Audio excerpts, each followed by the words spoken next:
వైఎస్ఆర్సీపీ సభ super hit.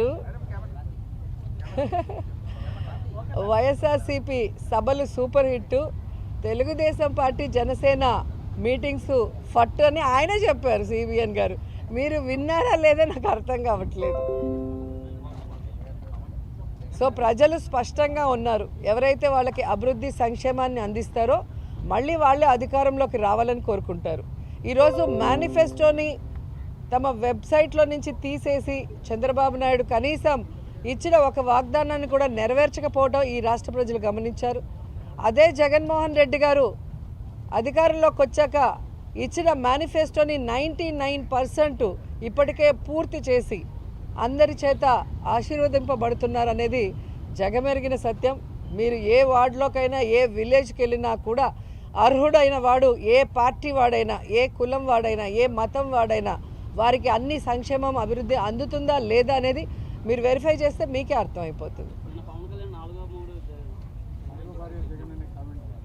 తిరుగులేని ముఖ్యమంత్రిగా ప్రజల ఆశీస్సులతో ఎలా అయ్యాడు? ఊరికే అయిపోలేదుగా. మరి నువ్వు కనీసం 2 చోట్ల నించుంటే 2 చోట్ల కూడా ఎమ్మెల్యేగా గెలవలేకపోయావు అంటే అర్థం చేసుకోవాలి. ఈరోజు సిగ్గుచేటు ఏంటంటే ఒక పార్టీ ప్రెసిడెంట్గా ఉండి 24 సీట్లకే పరిమితం అయిపోయి మళ్ళీ క్యాడర్ని తిడతాడు. మనకెక్కడుందయ్యా బూత్ కమిటీలు, మనకెక్కడుందయ్యా మండల కమిటీలు? ఎవరండి డిజైన్ చేయాలి? మండల కమిటీలని ఎవరు ఏర్పాటు చేయాలి? బూత్ కమిటీలని ఎవరు ఏర్పాటు చేయాలి? పార్టీ ప్రెసిడెంట్ చేయాలి. నువ్వు పార్టీ ప్రెసిడెంట్ అని పేరుకే తప్ప ఏ రోజైనా పార్టీ నిర్మాణ పనులు చేసావా? నీ తప్పుని ఈరోజు కార్యకర్తల మీద జన సైనికుల మీద రుద్దాలని నీ ఫ్రస్ట్రేషన్ని చూపించడం అనేది సిగ్గుచేటు. ఈరోజు ముష్టి 30 సీట్లు కూడా తెచ్చుకోలేని నువ్వు నిన్న జగనన్ననే అతపాతాలానికి తొక్కుతానంటున్నావు. నువ్వు చంద్రబాబు నాయుడు దగ్గర ఊడిగం చేస్తూ ఈరోజు అధపాతాలానికి వెళ్ళావు అనేది నిన్న మీటింగ్తో స్పష్టంగా అర్థమైపోయింది.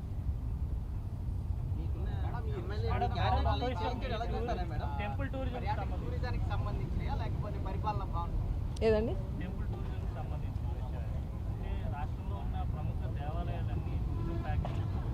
అవునండి, ఆల్రెడీ తిరుమలకి అదే కదా చెప్పాను. ఈరోజు ఆంధ్రప్రదేశ్లో టూరిజంలో 3rd ప్లేస్ వచ్చాము అంటే తిరుమల తిరుపతి దేవస్థానానికి పర్యాటకులు అధికంగా రావటం, అన్ని ఫెసిలిటీస్ తిరుమలకు ఉండటం వల్ల. సో అదే క్రమాన్ని రాష్ట్రం అంతా కూడా ఉండే ముఖ్యమైన టెంపుల్స్ అన్నిటినీ కూడా ఆ విధంగానే పర్యాటకులు వచ్చే విధంగా ఈరోజు ఈ ప్యాకేజెస్ అనేది డిజైన్ చేయడం జరిగింది. అంతకుముందు ఆ సీజన్లో అంటే కార్తీక మాసం వచ్చినప్పుడు పంచారామాలు కానీ అలా ఏ మాసంలో ఆ మాసం సంబంధించిన టెంపుల్స్ని చేస్తూ వచ్చాం. అలా కాకుండా ఎవ్రీడే ఈ రోజు నుంచి కంటిన్యూస్గా ఉండే విధంగా రాష్ట్రంలో ఉన్న అన్ని పర్యాటక ప్లేసెస్తో పాటు ముఖ్యంగా ఆధ్యాత్మికంగా ఉన్న టెంపుల్స్ అన్నిటినీ కూడా భక్తులు దర్శించుకునే విధంగా చేయాలి అని చెప్పి ఈరోజు ఓపెన్ చేయడం జరిగింది.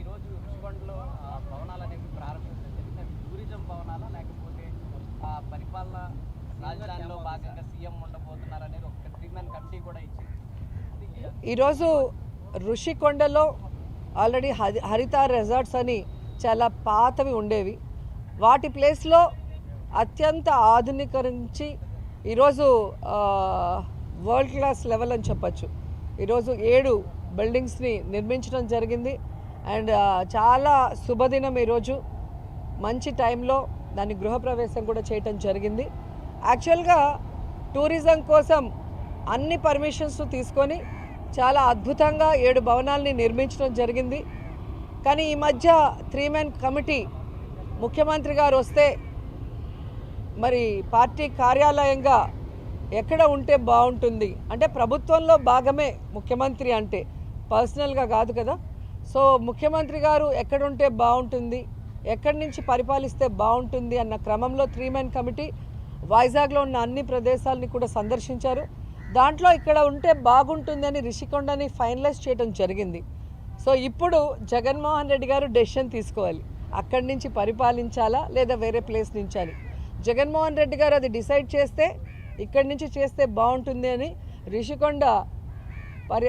రిషికొండ నుంచి మరి క్యాంప్ ఆఫీస్గా పరిపాలన స్టార్ట్ అవుతుంది. లేదంటే టూరిజం స్పాట్గానే అది కంటిన్యూ అవుతుంది, టూరిజం రిసార్ట్గానే కంటిన్యూ అవుతుంది.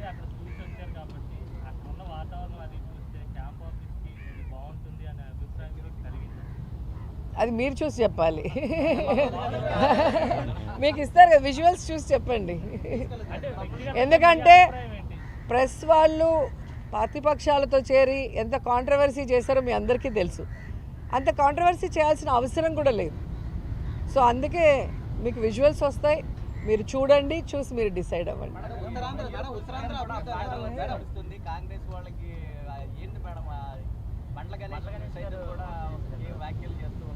ఎవరతను ఎవరో 7 o'clock బ్లేడ్తో కోసుకొని చచ్చిపోతానన్నాడు ఆయనేనా? ఏం చెప్తాం వాళ్ళ గురించి. కానీ